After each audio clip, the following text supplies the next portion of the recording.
रात के सन्नाटे में जब हाईवे खाली हो जाता है, तब कुछ रास्ते ऐसे भी होते हैं जहां सिर्फ गाड़ियां ही नहीं बल्कि परछाइयां भी चलती हैं। मैं एक ट्रक ड्राइवर हूं, सालों से इन सुनसान सड़कों पर सफ़र कर रहा हूं, लेकिन उस रात जो मेरे साथ हुआ उसने मेरी जिंदगी हमेशा के लिए बदल दी। एक ऐसा रास्ता जो नक्शे में था ही नहीं, एक ऐसा मुसाफिर जो इंसान नहीं था, और एक ऐसा ट्रक जो खुद चलने लगा था। उस रात मैंने जो देखा वो न मैं भूल पाया हूं, न शायद कभी भूल पाऊंगा। अगर आप रात में सफ़र करते हैं तो इस कहानी को सुनने के बाद शायद आप अकेले सफ़र करने की हिम्मत कभी न करें, क्योंकि हर रास्ता मंजिल तक नहीं ले जाता। कुछ रास्ते सीधे मौत के दरवाजे तक जाते हैं। उस रात की शुरुआत बिल्कुल आम थी, जैसे मेरी हर रात होती थी। मैं सालों से ट्रक चला रहा हूं और लंबी लंबी सड़कों पर अकेले सफ़र करना अब मेरी आदत बन चुकी थी। उस दिन भी मैं अपना ट्रक लेकर अहमदाबाद से उदयपुर की ओर निकल पड़ा था। सामान भारी था, डिलीवरी सुबह तक करनी थी और रास्ता लंबा। रात करीब 11 बजे मैं हाईवे पर आ चुका था। शुरुआत में सब कुछ सामान्य था। हल्की हल्की ट्रैफिक, सड़क किनारे ढाबों की रोशनी और कभी-कभी गुजरती गाड़ियों की हेडलाइट्स। मैं धीरे धीरे शहर की भीड़ से दूर निकलता गया और कुछ ही घंटों में वो वक्त आ गया जब सड़कें लगभग खाली हो जाती हैं। करीब 1:30 बजे रात हाईवे पर सिर्फ मेरा ट्रक था और दूर दूर तक फैला अंधेरा। आसमान में बादल थे, चांद भी पूरी तरह नजर नहीं आ रहा था। मेरे ट्रक की हेडलाइट्स ही एकमात्र रोशनी थीं जो उस सुनसान रास्ते को चीरते हुए आगे बढ़ रही थीं। मैंने खुद को जागते रखने के लिए रेडियो ऑन किया। शुरू में एक पुराना गाना बजने लगा जिसे सुनकर मुझे थोड़ी राहत मिली, लेकिन कुछ ही मिनटों बाद अचानक आवाज कट गई। टक टक टक, और फिर सिर्फ एक अजीब सी खड़खड़ाहट। मैंने चैनल बदलने की कोशिश की, एक बार, दो बार, लेकिन हर चैनल पर वही आवाज, जैसे कोई सिग्नल ही नहीं मिल रहा हो। मैंने सोचा शायद नेटवर्क चला गया होगा, ये आम बात है इन इलाकों में। मैंने रेडियो बंद कर दिया और ध्यान वापस सड़क पर लगा दिया। लेकिन तभी मुझे एक अजीब सा एहसास हुआ, जैसे कोई मुझे देख रहा हो। मैंने तुरंत पीछे के शीशे में देखा।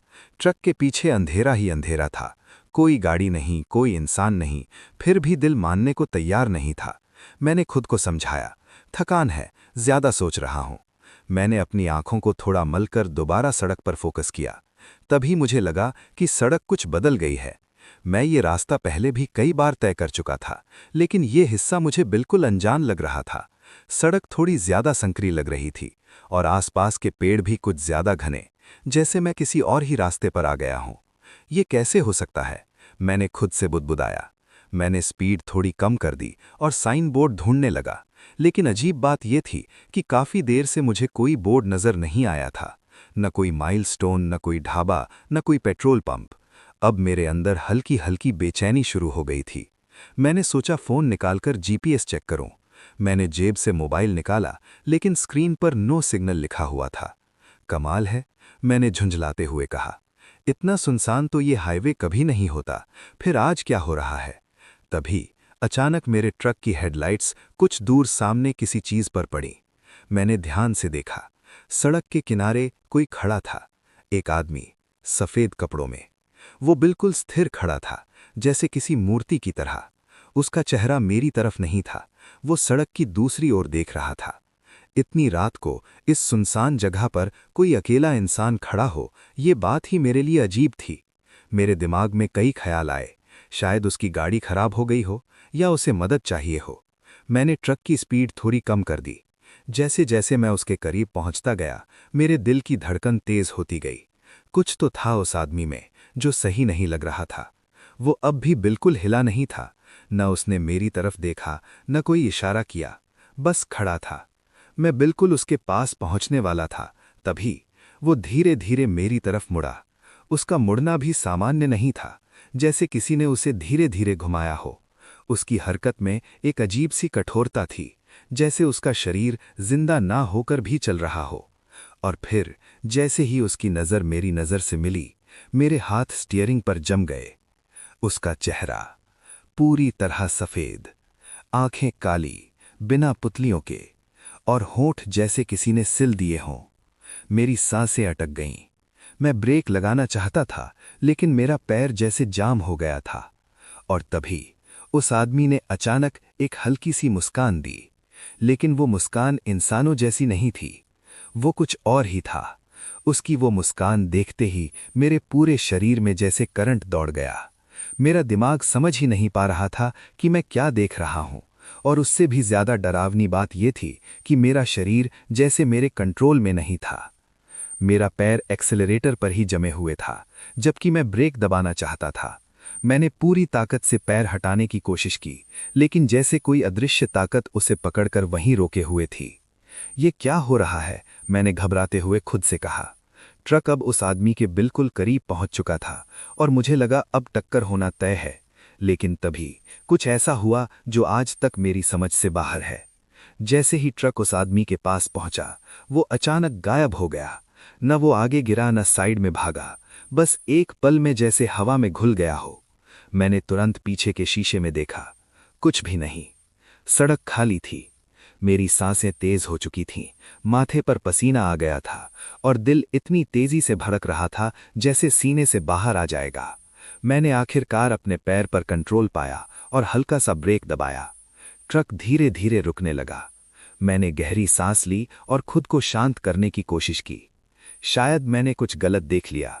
मैं खुद को समझाने लगा, लेकिन अंदर कहीं न कहीं मुझे पता था, जो मैंने देखा वो सच था। मैंने हिम्मत करके ट्रक को सड़क के किनारे रोका। इंजन चालू था, हेडलाइट्स अब भी उस अंधेरे को चीर रही थीं, लेकिन अब वो रोशनी भी मुझे सुरक्षित महसूस नहीं करा रही थी। कुछ सेकंड तक मैं बस स्टीयरिंग पकड़े बैठा रहा, फिर हिम्मत करके दरवाज़ा खोला। जैसे ही मैं नीचे उतरा, ठंडी हवा का एक तेज झोंका मेरे चेहरे से टकराया। वो हवा सामान्य नहीं थी, उसमें एक अजीब सी सड़ंध थी, जैसे किसी सड़े हुए चीज की बदबू। मैंने तुरंत चारों तरफ नजर दौड़ाई। सड़क के दोनों तरफ घने पेड़ थे और उनके बीच इतना गहरा अंधेरा था कि कुछ भी साफ नजर नहीं आ रहा था। ऐसा लग रहा था जैसे वो अंधेरा मुझे अंदर खींच लेना चाहता हो। कोई है? मैंने जोर से आवाज लगाई, लेकिन जवाब में सिर्फ सन्नाटा। न कोई इंसान, न कोई आवाज, बस दूर कहीं से आती हुई हवा की सनसनाहट। मैंने फिर से उस जगह को देखा जहां वो आदमी खड़ा था। वहां अब कुछ भी नहीं था, न पैरों के निशान, न कोई हलचल, जैसे वहां कभी कोई था ही नहीं। मेरे अंदर डर अब धीरे धीरे बढ़ता जा रहा था। मैंने जल्दी से ट्रक में वापस चढ़ने का फैसला किया। जैसे ही मैं कैबिन में बैठा और दरवाज़ा बंद किया, मुझे थोड़ी राहत महसूस हुई। मैंने खुद से कहा, बस अब यहां से निकलना है। मैंने ट्रक स्टार्ट रखा था, तो बस गियर डाला और आगे बढ़ने लगा। लेकिन जैसे ही ट्रक आगे बढ़ा, अचानक रेडियो अपने आप चालू हो गया। मैंने उसे छुआ भी नहीं था, और इस बार वो खड़खड़ाहट नहीं थी, बल्कि एक धीमी भारी आवाज, रुको। मेरे हाथ स्टीयरिंग पर जम गए। मैंने धीरे धीरे रेडियो की तरफ देखा। वो आवाज फिर आई, रुको। अब मेरा गला सूख गया था। मैंने डरते डरते रेडियो बंद करने के लिए हाथ बढ़ाया, लेकिन जैसे ही मेरी उंगलियां बटन को छूने वाली थीं, रेडियो में से अचानक जोर की हंसी गूंज उठी। हा हा हा हा। मैं घबराकर पीछे हट गया, और तभी मेरे ट्रक की हेडलाइट्स अपने आप बंद हो गईं। पूरा हाईवे घने अंधेरे में डूब गया। अब न मुझे सड़क दिख रही थी, न आगे का रास्ता, बस चारों तरफ काला अंधेरा। और उस अंधेरे में मुझे साफ महसूस हुआ कि अब मैं अकेला नहीं हूं। ... हेडलाइट्स बंद होते ही जैसे मेरी दुनिया ही खत्म हो गई। चारों तरफ इतना गहरा अंधेरा था कि मुझे अपना हाथ तक दिखाई नहीं दे रहा था। ट्रक अब भी धीरे धीरे आगे बढ़ रहा था, लेकिन बिना रोशनी के मुझे समझ ही नहीं आ रहा था कि मैं सड़क पर हूं भी या नहीं। मेरे हाथ स्टीयरिंग को कसकर पकड़े हुए थे और दिल इतनी जोर से धड़क रहा था कि उसकी आवाज मुझे अपने कानों में साफ सुनाई दे रही थी। शांत रह, कुछ नहीं है, मैं खुद को बार बार समझाने की कोशिश कर रहा था। लेकिन तभी रेडियो फिर से अपने आप चालू हो गया। इस बार आवाज पहले से भी ज्यादा साफ थी। मैंने कहा था, रुक जाओ। मेरे पूरे शरीर में सिहरन दौड़ गई। ये वही आवाज थी, लेकिन अब उसमें गुस्सा था और कुछ ऐसा जिसे मैं समझ नहीं पा रहा था, जैसे वो आवाज सीधे मेरे दिमाग के अंदर गूंज रही हो। मैंने घबरा कर चिल्लाया, कौन है? लेकिन जवाब में कुछ सेकंड का सन्नाटा, और फिर, तुम क्यों नहीं रुके? मेरे हाथ कांपने लगे। मैंने तुरंत ट्रक को रोकने की कोशिश की। इस बार ब्रेक काम कर रहे थे। मैंने पूरी ताकत से ब्रेक दबाया और ट्रक एक झटके से रुक गया। अब सब कुछ शांत था, ना इंजन की आवाज, न हवा की, बस एक खामोशी जो कानों को चुभ रही थी। मैंने हिम्मत करके धीरे धीरे मोबाइल निकाला, शायद टॉर्च काम कर जाए। स्क्रीन ऑन की और इस बार मोबाइल में सिग्नल था, लेकिन जो मैंने स्क्रीन पर देखा उससे मेरा खून ठंडा हो गया। जीपीएस अपने आप चालू था और उसमें जो लोकेशन दिख रही थी वो कोई जगह नहीं थी। स्क्रीन पर सिर्फ एक शब्द लिखा था, डेड एंड। मैंने तुरंत फोन बंद कर दिया। ये सब क्या हो रहा है?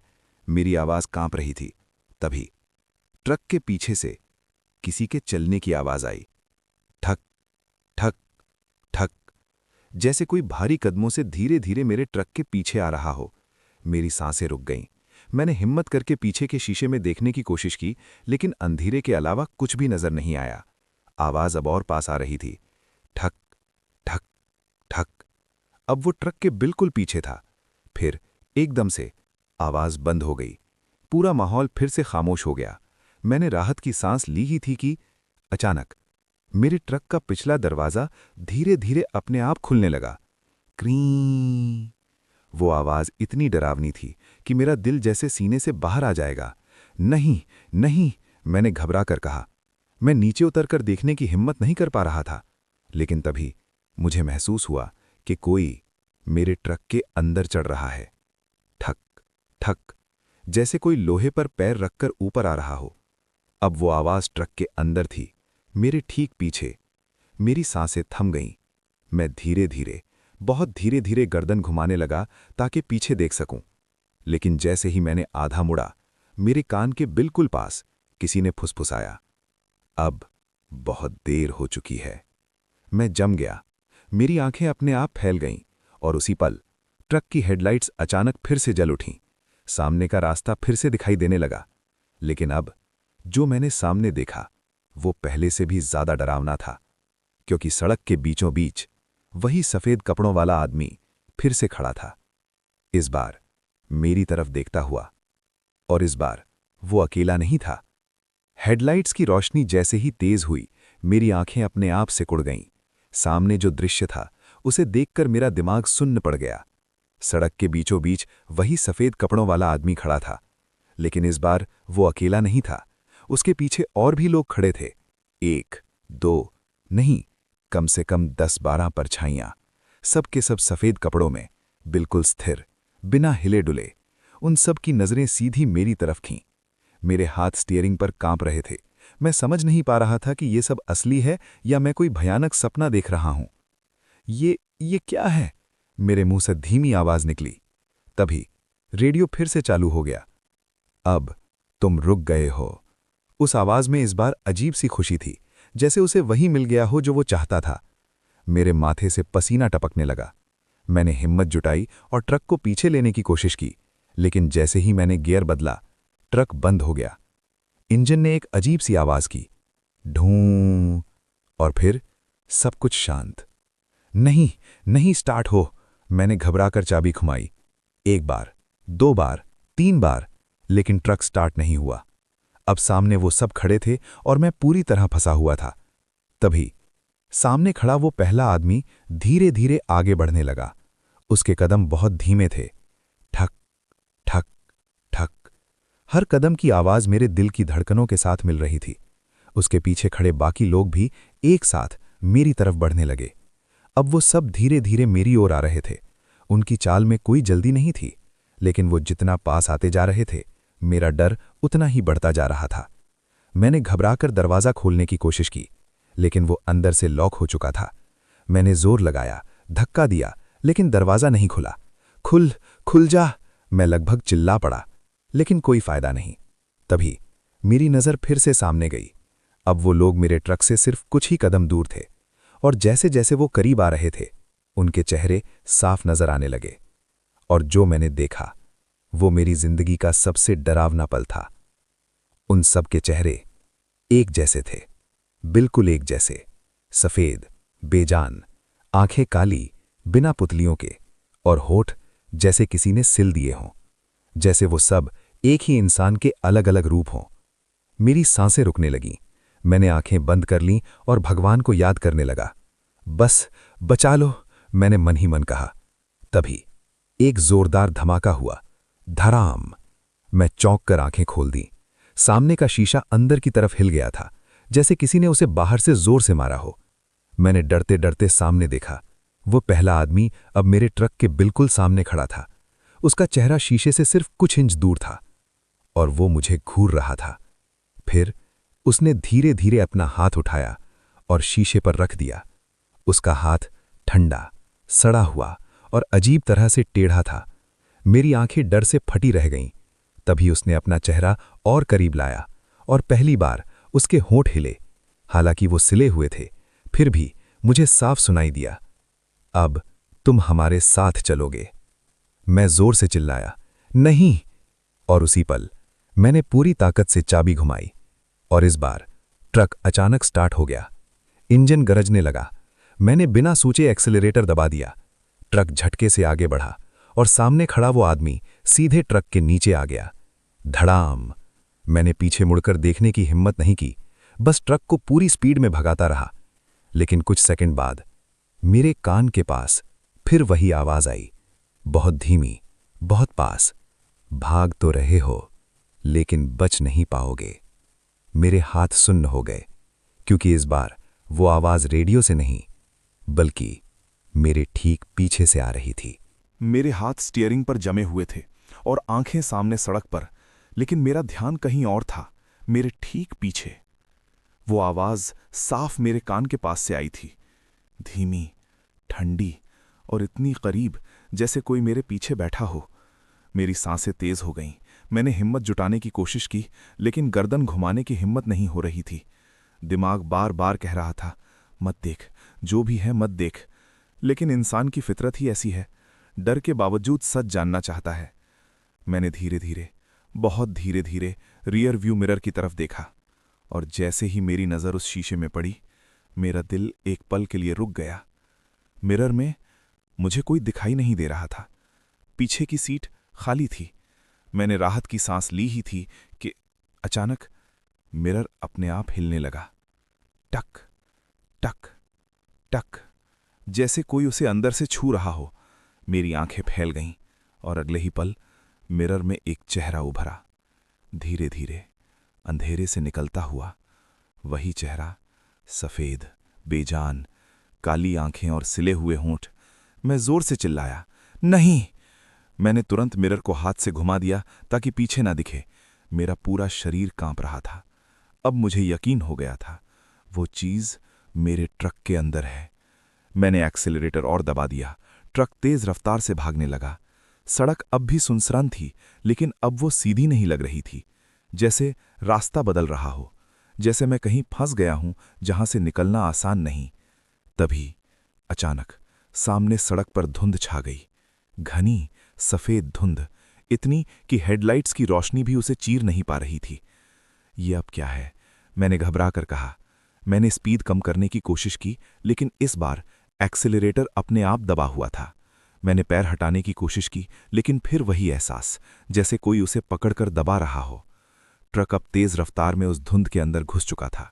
मेरे चारों तरफ बस सफेद धुंध थी, न सड़क दिख रही थी, न किनारा, बस कुछ भी नहीं। और तभी उस धुंध के बीच मुझे कुछ आकृतियां दिखाई देने लगीं। पहले धुंधली, फिर धीरे धीरे साफ। लोग, कई सारे लोग सड़क के बीचों बीच खड़े थे। मैंने ब्रेक दबाने की कोशिश की, लेकिन ट्रक रुक नहीं रहा था।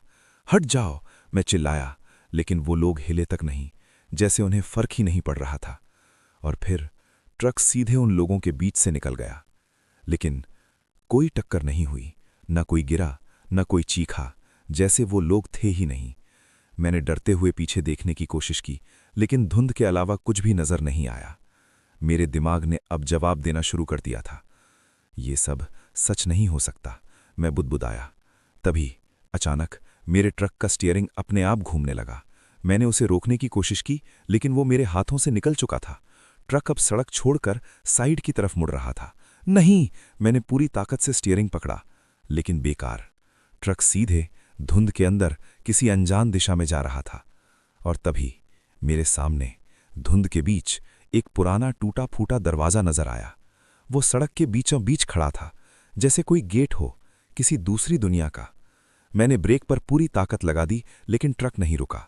वो दरवाज़ा तेजी से मेरी तरफ आ रहा था और फिर धड़ाम, ट्रक सीधा उस दरवाजे को तोड़ते हुए अंदर घुस गया।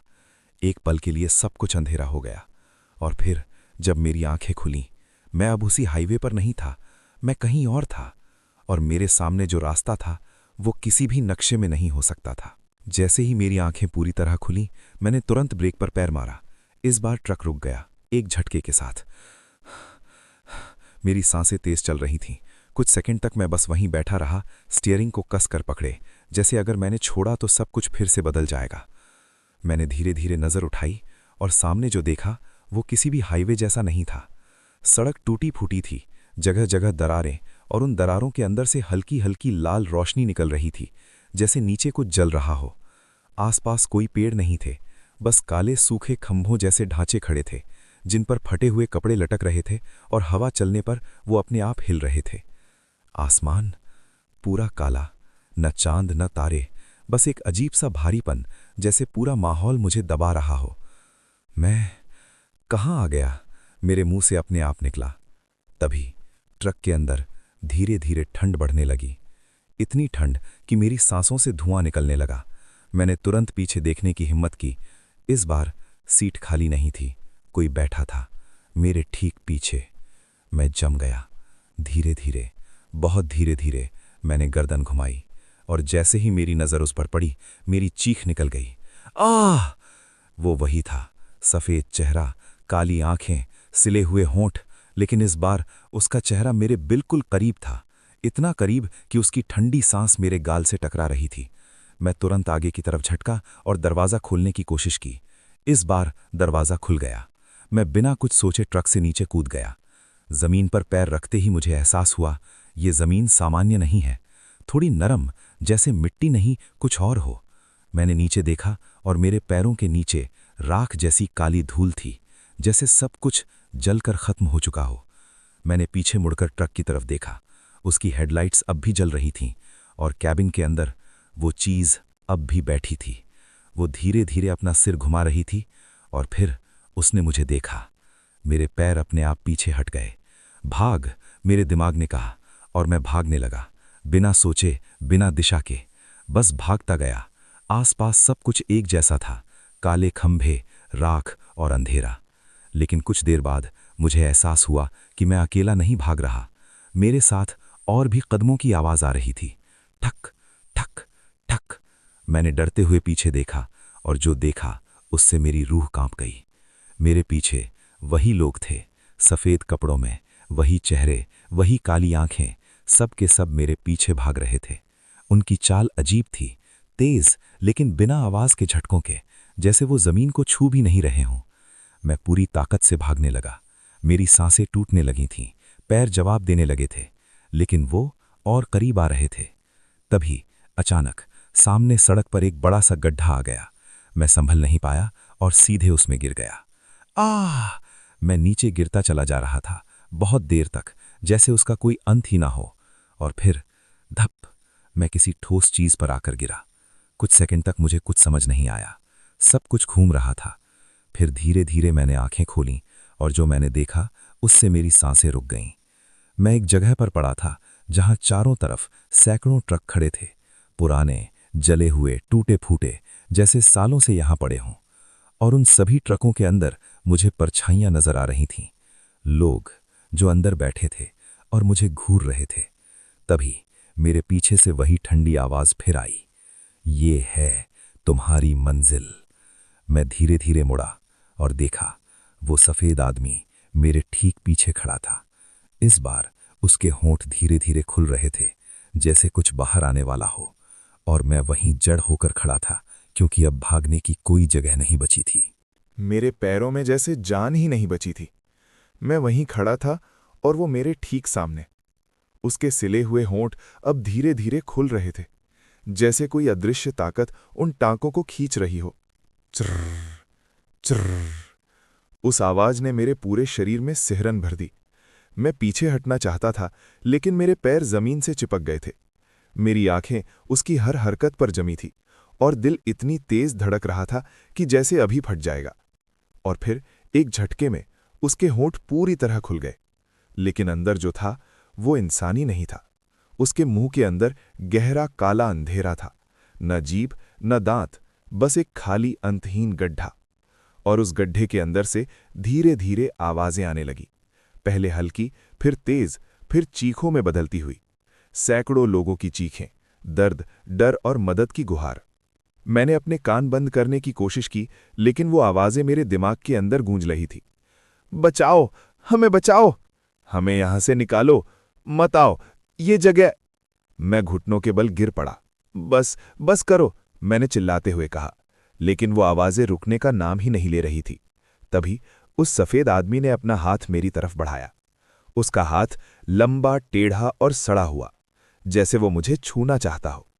मैं पीछे खिसकने लगा, लेकिन तभी मेरे पीछे खड़े उन जले हुए ट्रकों के दरवाजे एक साथ खुलने लगे। धड़ाम, धड़ाम, धड़ाम। हर ट्रक के अंदर से कोई ना कोई बाहर उतर रहा था। मैंने डरते हुए पीछे देखा और मेरी रूह कांप गई। वो सब इंसान नहीं थे। उनके शरीर जले हुए थे, आधे अधूरे। किसी के हाथ नहीं थे, किसी का चेहरा आधा पिघला हुआ। लेकिन उनकी आंखें, सब की आंखें काली थीं, और वो सब मुझे देख रहे थे। धीरे धीरे वो सब मेरी तरफ बढ़ने लगे। मैं उठने की कोशिश करने लगा, लेकिन मेरा शरीर जैसे काम करना बंद कर चुका था। तभी वो सफेद आदमी मेरे और करीब आ गया। अब उसका चेहरा मेरे बिल्कुल सामने था।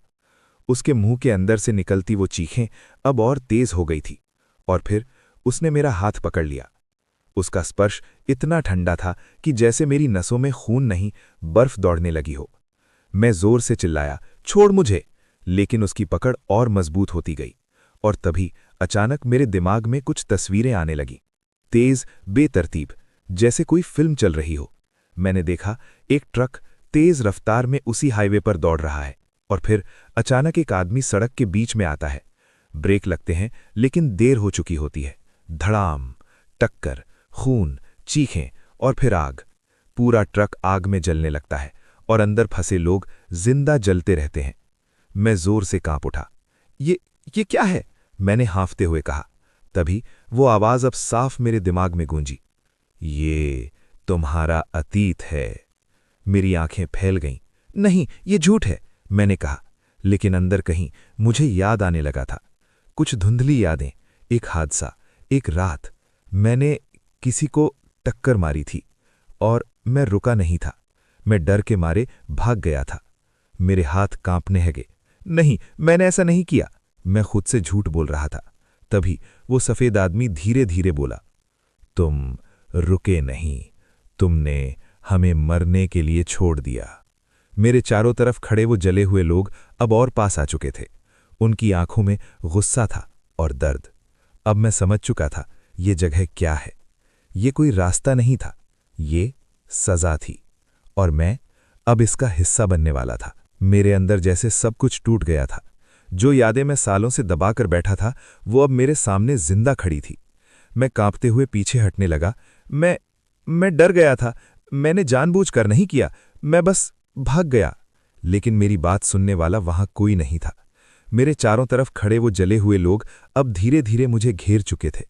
उनकी आंखों में सिर्फ गुस्सा नहीं था, एक गहरा दर्द था, जैसे वो सालों से इसी पल का इंतजार कर रहे हों। तभी उनमें से एक आगे बढ़ा। उसका आधा चेहरा जला हुआ था, त्वचा पिघलकर लटक रही थी, लेकिन उसकी आंखें सीधी मेरी आंखों में घूर रही थी। उसने भारी टूटी हुई आवाज में कहा, हम भी मदद मांग रहे थे। मेरी सांसें रुक गईं। लेकिन तुम भाग गए। उसकी आवाज के साथ ही बाकी सब भी धीरे धीरे बोलने लगे, तुम भाग गए, हमें छोड़ दिया जलने के लिए। उनकी आवाजें मिलकर एक डरावनी गूंज बन गई। मैंने अपने कान बंद करने की कोशिश की, लेकिन वो आवाजें मेरे दिमाग के अंदर गूंज रही थी। बस करो, मैंने गलती की, मुझे माफ कर दो। लेकिन तभी वो सफेद आदमी फिर मेरे सामने आ गया। इस बार उसका चेहरा पहले से भी ज्यादा डरावना था। उसके मुंह के अंदर का वो अंधेरा अब फैलने लगा था, जैसे वो मुझे निगल जाएगा। वो धीरे धीरे बोला, माफी। उसकी आवाज में एक ठंडी हंसी थी। यहां माफी नहीं मिलती। मेरे पैर कांपने लगे। यहां सिर्फ सजा मिलती है। और तभी अचानक मेरे पैरों के नीचे की जमीन हिलने लगी। धड़ धड़ धड़। मैं संभल नहीं पाया और गिर पड़ा। जमीन में दरारें पड़ने लगी और उन दरारों से वही लाल रोशनी बाहर आने लगी जो मैंने पहले सड़क पर देखी थी। और फिर उन दरारों के अंदर से हाथ निकलने लगे। सैकड़ों हाथ, जले हुए, काले, टूटे फूटे, जो मेरी तरफ बढ़ रहे थे। मैं डर के मारे पीछे खिसकने लगा। नहीं, मुझे मत छुओ। लेकिन वो हाथ रुकने वाले नहीं थे। उन्होंने मेरे पैरों को पकड़ लिया। उनकी पकड़ इतनी मजबूत थी कि मैं हिल भी नहीं पा रहा था। छोड़ो, मैं पूरी ताकत से चिल्लाया। मैंने खुद को छुड़ाने की कोशिश की, जमीन को पकड़कर खींचने लगा, लेकिन जितना मैं छूटने की कोशिश करता उतना ही वो मुझे नीचे खींचने लगते। तभी मेरे पीछे से वही सफेद आदमी धीरे धीरे झुका और मेरे कान के पास आकर फुसफुसाया, अब तुम भी हमारे साथ जलोगे। मेरी आंखों से आंसू निकल पड़े। नहीं, प्लीज एक मौका दे दो, मैंने गिड़गिड़ाते हुए कहा। तभी अचानक सब कुछ रुक गया। हाथ वहीं ठहर गए, आवाजें बंद हो गईं, पूरा माहौल एकदम शांत हो गया। मैंने धीरे धीरे ऊपर देखा। वो सफेद आदमी अब मुझे घूर रहा था, लेकिन इस बार उसकी आंखों में कुछ अलग था, जैसे वो कुछ सोच रहा हो। कुछ सेकंड तक वो बस मुझे देखता रहा, फिर धीरे धीरे बोला, एक मौका। मेरी सांस अटक गई। क्या तुम सच में अपने पाप का सामना करोगे? मैंने तुरंत सिर हिलाया। हाँ हाँ, जो कहोगे वो करूंगा। कुछ पल के लिए वहां फिर से सन्नाटा छा गया। फिर उसने अपना हाथ उठाया और जैसे ही उसने इशारा किया, वो सारे हाथ धीरे धीरे जमीन के अंदर वापस चले गए। मेरे पैर आजाद हो गए। मैं हांफते हुए वहीं बैठ गया। मुझे यकीन नहीं हो रहा था कि मैं अभी भी जिंदा हूं। तभी वो सफेद आदमी पीछे हट गया और अंधेरे में होने लगा, लेकिन जाते जाते उसने आखिरी बार कहा, अगर बचना है तो वापस जाओ और जो अधूरा छोड़ा है उसे पूरा करो। इतना कहकर वो गायब हो गया।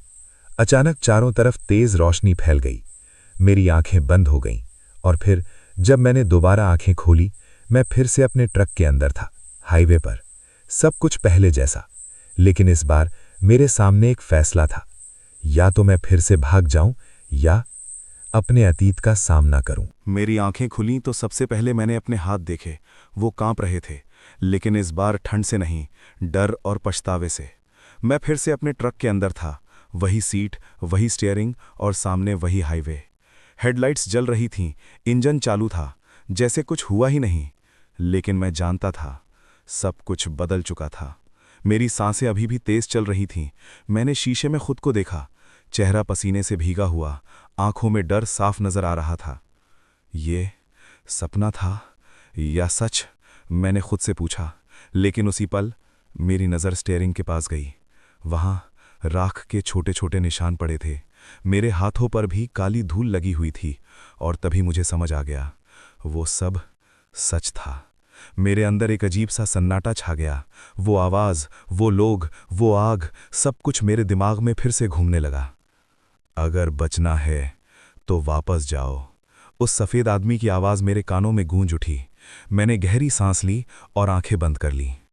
अब भागना नहीं है, मैंने खुद से कहा।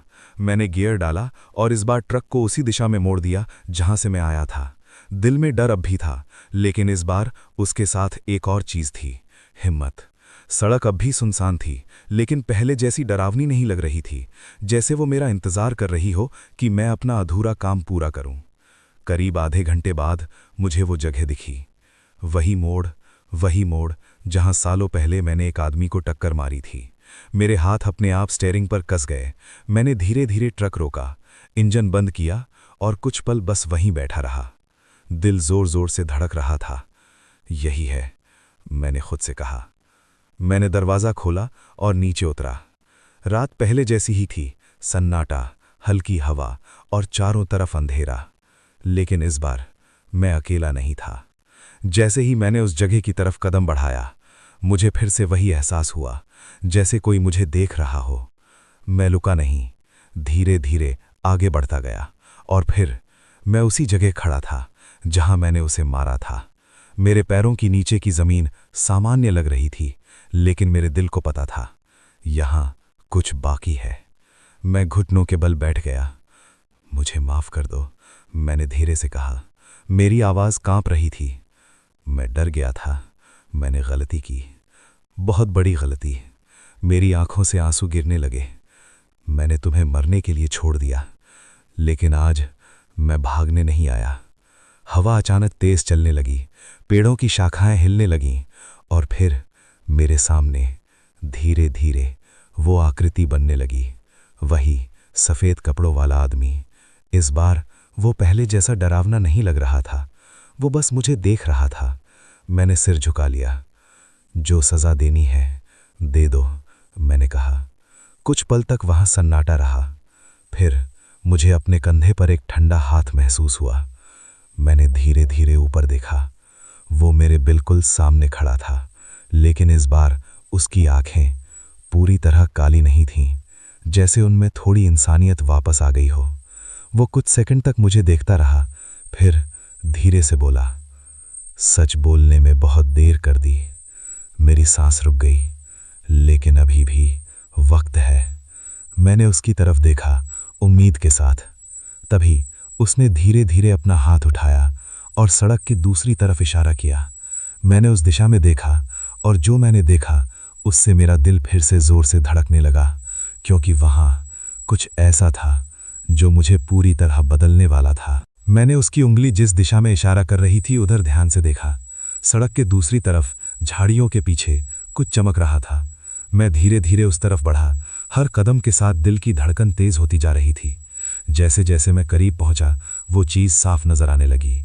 वो एक टूटा हुआ ट्रक था, पूरी तरह जला हुआ।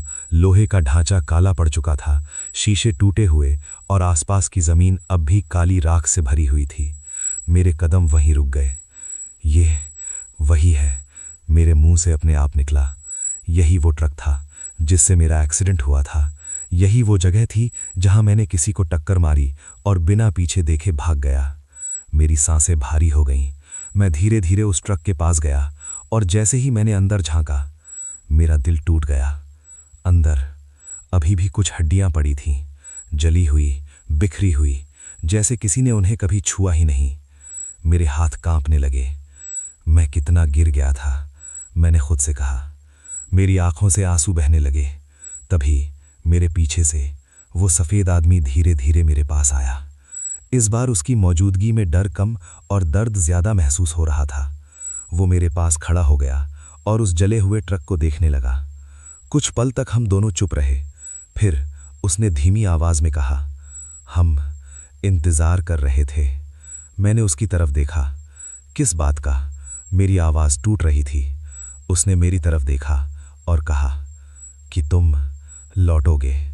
मेरी आंखें भर आईं। मैंने हाथ जोड़ लिए। मुझे माफ़ कर दो, मैंने बहुत बड़ा पाप किया है। वो कुछ सेकंड तक मुझे देखता रहा, फिर धीरे धीरे बोला, माफ़ी काम से मिलती है। मैंने तुरंत कहा, मैं क्या करूं? जो कहोगे वो करूंगा। उसने ज़मीन की तरफ इशारा किया। हमें शांति दो। मेरे अंदर एक अजीब सी ताकत आई। मैंने बिना देर किए काम शुरू किया। मैं पास के गांव से लोगों को बुलाकर लाया, पुलिस को खबर दी और उस जगह की पूरी सच्चाई बताई। शुरुआत में किसी ने यकीन नहीं किया, लेकिन जब सबने उस जले हुए ट्रक और अंदर की हालत देखी तो सबकी आंखें खुल गईं। कई सालों से दबा हुआ वो हादसा आखिर सामने आ गया। हमने मिलकर उन सभी के अवशेष इकट्ठे किए, उनका अंतिम संस्कार किया और उस जगह पर एक छोटा सा स्मारक भी बनवाया। जब सब कुछ खत्म हुआ तो मैं आखिरी बार उस जगह खड़ा था। हवा शांत थी और इस बार कोई डर नहीं था। तभी मेरे सामने वो सफ़ेद आदमी फिर से नजर आया, लेकिन इस बार वो वैसा नहीं था जैसा पहले था। उसका चेहरा अब सामान्य था, आंखें भी इंसानों जैसी, और होठ अब सिले हुए नहीं थे। वो हल्का सा मुस्कुराया। अब हम आज़ाद हैं। मेरी आंखों से आंसू निकल पड़े। धन्यवाद, मैंने धीरे से कहा। वो सिर हिलाया और फिर धीरे धीरे हवा में गायब हो गया। उसके साथ ही मुझे महसूस हुआ कि बाकी सारी परछाइयां भी चली गईं। अब वहां सिर्फ मैं था और एक सन्नाटा, जो इस बार डरावना नहीं, सुकून भरा था। मैं वापस अपने ट्रक में बैठा। इंजन स्टार्ट किया और इस बार मैं बिना डर के उस रास्ते पर आगे बढ़ गया। आज भी मैं ट्रक चलाता हूँ, उन्हीं सड़कों पर, उन्हीं रातों में, लेकिन अब मैं कभी किसी को अनदेखा करके नहीं निकलता। अगर रास्ते में कोई मदद मांगता है तो मैं रुकता हूँ, क्योंकि मैंने अपनी आंखों से देखा है कि कुछ गलतियाँ सिर्फ जिंदगी नहीं, आत्मा तक का पीछा करती हैं। और मैं खुश हूँ कि उस रात मैंने भागने के बजाय सच का सामना करना चुना। उस रात मैंने सिर्फ एक हादसा नहीं, बल्कि अपने पापों का सामना किया था। कुछ रास्ते ऐसे होते हैं जहां से वापस आना आसान नहीं होता, लेकिन अगर हिम्मत हो तो इंसान अपने अतीत को बदल तो नहीं सकता, पर उसे सही जरूर कर सकता है। मैं आज भी उन सड़कों पर चलता हूं, लेकिन अब हर मोड़ पर मुझे वो रात याद आती है, वो चीखें, वो परछाइयां और वो फैसला जिसने मेरी पूरी जिंदगी बदल दी। अगर आप भी कभी रात के अंधेरे में सफ़र करें और रास्ते में कोई आपको रुकने का इशारा करे तो उसे अनदेखा मत करना, क्योंकि हो सकता है वो सिर्फ एक इंसान नहीं, बल्कि एक अधूरी कहानी हो जो आपका इंतज़ार कर रही हो। ऐसी ही और सच्ची और रोंगटे खड़े कर देने वाली कहानियों के लिए जुड़े रहिए डर की दास्तान के साथ, जहां हर कहानी सिर्फ कहानी नहीं, एक चेतावनी होती है।